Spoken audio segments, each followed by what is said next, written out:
All right, thanks for tuning in once again as we have a couple of big races to handicap on the show, on our bonus show.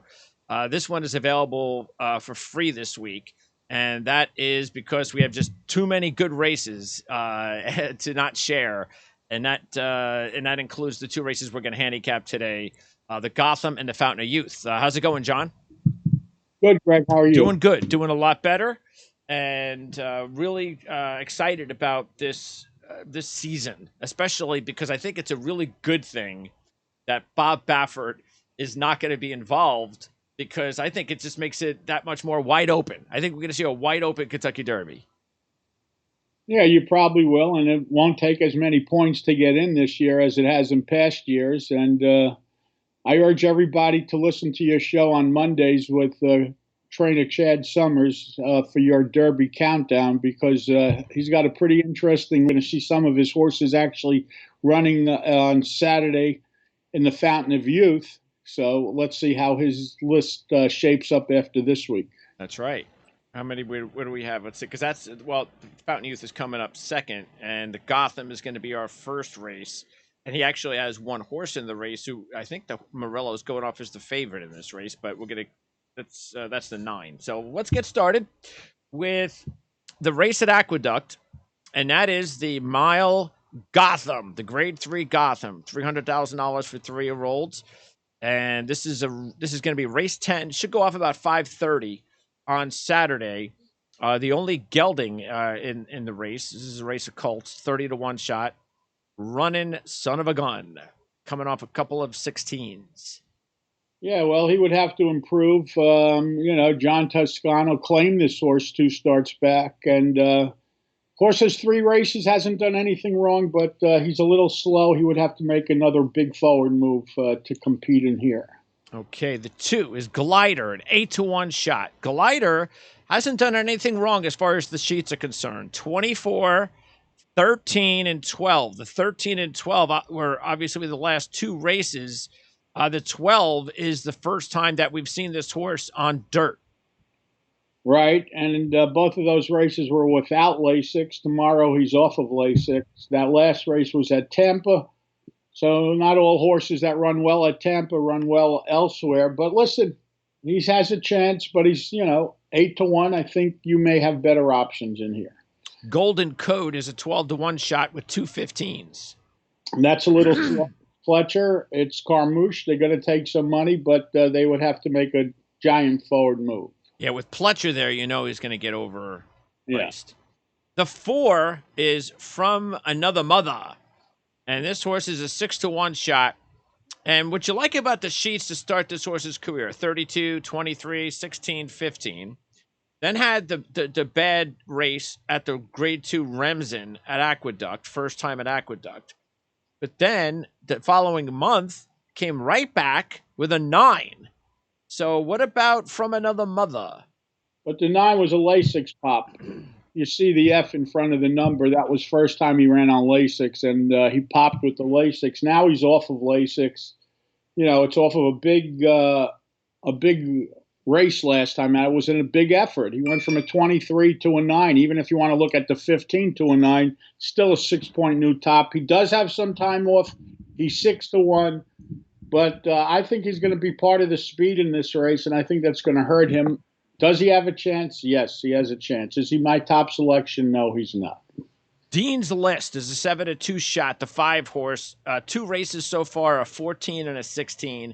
Both wins, and this is another Pletcher horse. And this horse is ridiculous at 7-2. I mean, there are clearly faster horses in this race. This is a play against. Listen, he's 2 for 2 lifetimes, so who knows how good he is, but off of numbers, he's nothing special.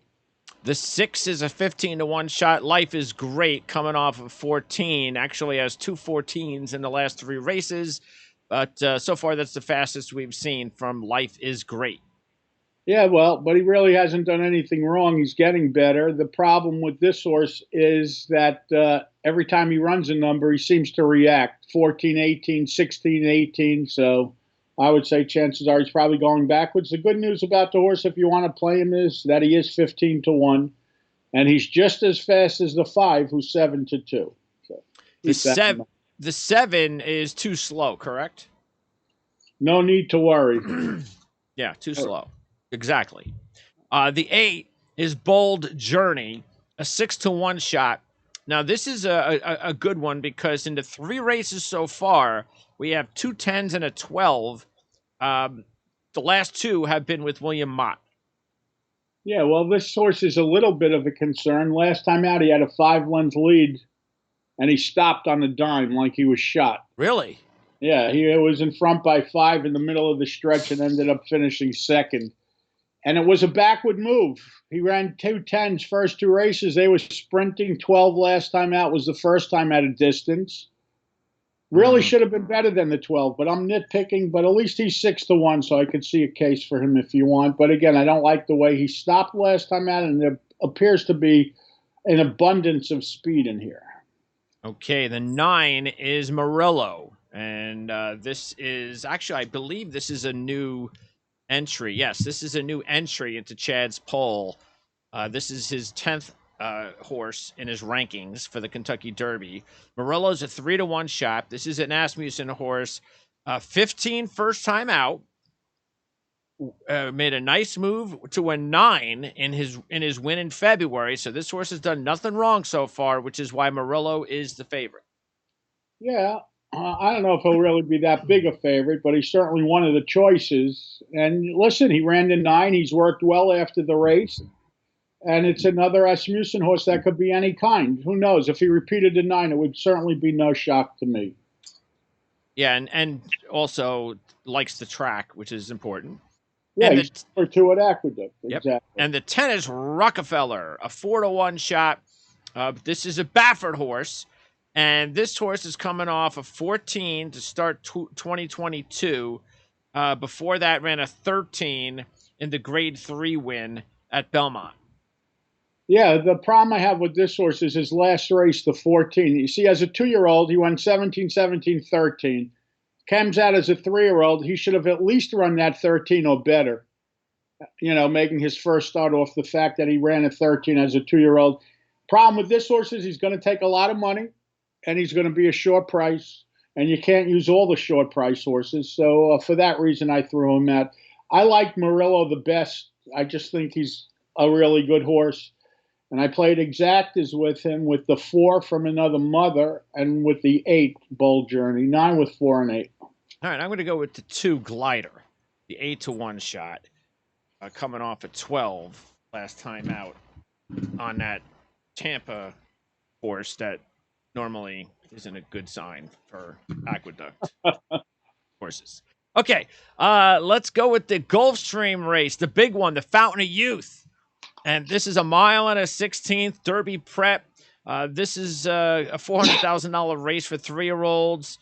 And this should go off about 5:45 on Saturday. So let's get started with Mark Hamian, a 20-1 shot, coming off back-to-back 12s in the first 2 races under his new trainer. Yeah, it was his new trainer. He ran a 12 and a 12, but now he's stretching out to 2 turns for the first time. This is a 1.16 I believe. And he has a chance. Listen, he would obviously have to improve. He looks a little slow. There are fast horses in the race, and who knows if he can get a 1.16. He does have the advantage of breaking from the inside. It's a big plus. You know, that's why the number 12 horse in here, Mo Donegal, for everybody that doesn't know, he was scratched. He was a 3-1 morning line favorite. He was scratched. They're saying he was scratched because he had a touch of a high fever. He spiked a fever yesterday. I think it's baloney. I think he scratched because he got the 12 post, to be honest with you. And everybody knows it's very hard to win from the 12 post at a 1.16 at Gulfstream. So Mo Donegal, while we hope he gets better from his spike fever, I don't really think it was a spike fever. Okay, the 2 is the favorite of the race, the morning line favorite, Simplification. This is Ortiz is on board the horse, and you can see why. The 2 races this year, a 10 and an 8. Yes, but last year off the 14, he bounced to a 23. He had trouble at the start. It was an extremely visually impressive race, and he ran a good number. He ran the 8. But where's he going off the 8? He's not going to repeat or make a forward move. He's got to go backwards. And if you Why know is a horse, that? huh? Why does he have to go Well, backwards? because it's just too much development in too short a period of time. If you saw last year off the 14, he bounced to the 23. Now he's got two big races. Can he repeat? Of course he could repeat. But at this At price, this price, yeah. right, that forces me to play against them. I mean, I'm king of 15 to 1 shot in here. So I guess I would include him. But that's off of the value of the 15 to 1 shot that I like. All right. Well, here's a 15 to 1 shot. Howling Time. And Howling Time started his career with a 13, very impressive, an 11, even more impressive. Last time out was an 18. But again, the first two races of a horse's career are being a 13 and 11, and we're getting 15 to 1. I love this horse. I love the fact that he ran the 11 as a 2-year-old. The 18 off the 11 is fine for me. It was a bounce. He then freshened him up. The problem is Dale Roman's not having a great meet at Gulfstream, but this horse is going to run a 10 or better, and he's 15 to 1, and this is my top selection. All right, awesome. The 4 In Due Time, a 6 to 1 shot, coming off a 9 last time out after an 18 in January. Last year had a 16, so this is a huge jump. Yeah, and he's going to bounce off that 9. I mean, he's never been around 2 turns. Last time was a 9 going a mile. By the way, back to Howling Time, he's been around 2 turns already, and that race 2 starts back. That 11 was around 2 turns. This horse is reacting, and he's half the price of the 3, so there's no reason in the world that I would bet this horse over the 3. Okay, next up is Dean Delivers, a 15 to 1 shot. This is the only gelding in the race. And this horse is coming off 2 14s. He has improved in pretty much in the 4 races, but we need to see a big improvement from the 2 14s. Yeah, and he's stretching out for the first time. The line is nice. However, he's yet to go long. And again, there are other horses in here that are just as long that I think are a little more enticing. By the way, I wanted to remind everybody, since this is the bonus show, the free show that we're doing this weekend, that on the show that we have behind the paywall at Patreon, and you can do it patreon.com/PrimeSN. Keep in mind that we're handicapping 3 races at Gulfstream Park, the 9th, the 11th, and the 13th. And so we're doing the 11th and the 13th sandwiched in between this race, which is the 12th. So if you want to know what's going on in those races, just keep in mind you have to pay for that show. But it's just $5 for not only for that show, but you pay $5, you get shows for an entire month. So just keep that in mind. All right. The 6th is Rattle and Roll, and this is one of Chad's horses. This is actually his 3rd ranked horse for the Kentucky Derby, and not bad at 8 to 1 in 3 races that this horse has finished: 22, 16, and 10. The 10 was in October. So long enough to maybe forgive a potential bounce, but still, this horse is quite interesting because it's 8 to 1. The 10 was in the Breeders' Cup Juvenile race that he won. Which is very impressive. So that makes it a little more impressive. He hasn't been out. That's the whole question. But he's bringing him back in a $400,000 race, so I guess he's ready to go. But he's off the long layoff. Who knows? My horse, the 3, who's 15 to 1, has an 11. This horse has a 10. I can't believe this horse will ever be 8 to 1. No. That's a ridiculous morning line. The horse won the Breeders' Cup. How is he going to be 8 to 1? No. That's nonsense. The 7 is AP's Secret, Gaffleone and Safi Joseph combo, coming off back-to-back 14s, including to start the 2022 campaign. You would need a new top today. The 8 is Emmanuel. And this is one of the real favorites. As a matter of fact, this is the 2nd horse on Chad's poll. But this is definitely a Kentucky Derby favorite. This is one of Pletcher's top horses. Saez on board. 2 races, a 14 and a 10. Yeah, this horse is fine. My question is, why did they start running him at Tampa Bay Downs and not in Gulfstream? You mean this year? Yeah, Pletcher is stabled at Gulfstream. This horse had a race at Gulfstream. Why did they ship this horse to Tampa Bay to win a race. It doesn't make much sense to me. Maybe they just wanted to get a race under him. I would have thought that you may see this horse next week in the Tampa Bay Derby. But no, you're seeing him here. He's 3-1. Can he win? Of course he could win. They paid a lot of money for him. They paid $1.5 million, so he was supposed to be a nice horse. Really? Okay. Yeah. And there he is. What you see is what you get there. He's 2 for 2, and he could win for sure. But what am I going to do? Bet a 8-5 shot in here? No. You could, but you could do a lot of things. That's not one of them. But keep in mind, Rattle and Roll has a 10, just like Emmanuel, and Rattle and Roll is 8-1. And Rattle and Roll did it as a 2-year-old. There you go. And Howling Time ran an 11 as a 2-year-old. Yep. Where Emmanuel only ran the 14 as a 2-year-old. So. But again, you've got Pletcher and Saez. And there's obviously they're not machines. They're going to improve, and they're going to improve with age. And if he ran an 8 off of the 10, it would be no surprise. Can he win? Of course he could win, but there's no value. Okay, the 9 is High Oak, an 8-1 shot.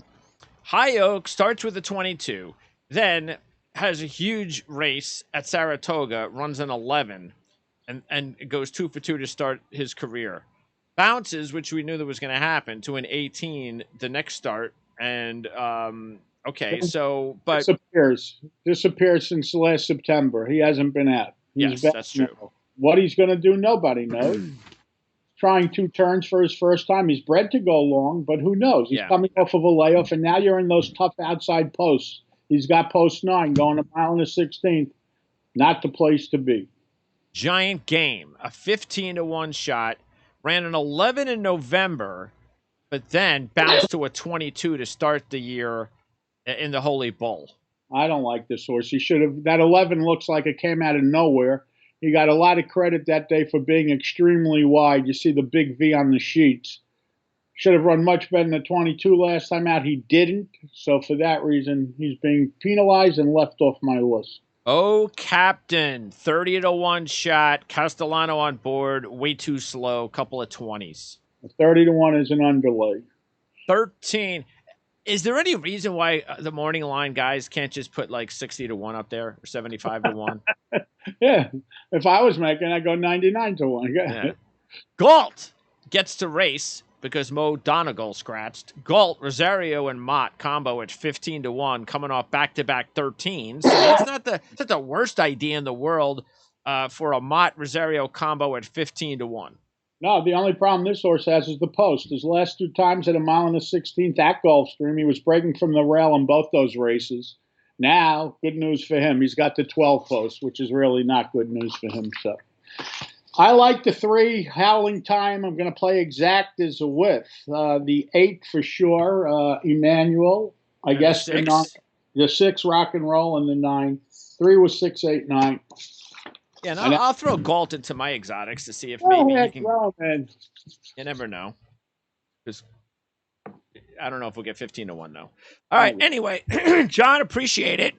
I'm not sure what our schedule looks like next week, but it's definitely not as crazy as it was this week. The Tampa Bay Derby for sure, and I don't know when they're going to run the Bluegrass and the Louisiana race. They got a bunch of races still to come. Well, yeah. Well, we're getting into March the 12th next week, and March the 12th.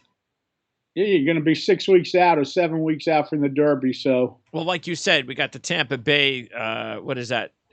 That they have a whole bunch of big races next week, including the Tampa Bay Derby. That's for 3-year-olds. There's a grade 3 at Santa Anita. There's a grade 3 at Gulfstream Park. So it's definitely quieter than this week, but that's. I would say this week is a madhouse. John, appreciate it. Thanks for the bonus show. And by the way, don't forget too, the show that is over on Patreon has 3 races this week. So we have a bonus race on our show. And again, you could pay $5 for the entire month, including being able to check that out, which means you'd get 5 races this weekend. John, we'll talk again next Friday. Be well, stay safe, and everybody listen to that show Monday. It's a terrific show. Podcast Chad Summers and Greg DePalma. See you guys. Stay safe and be well.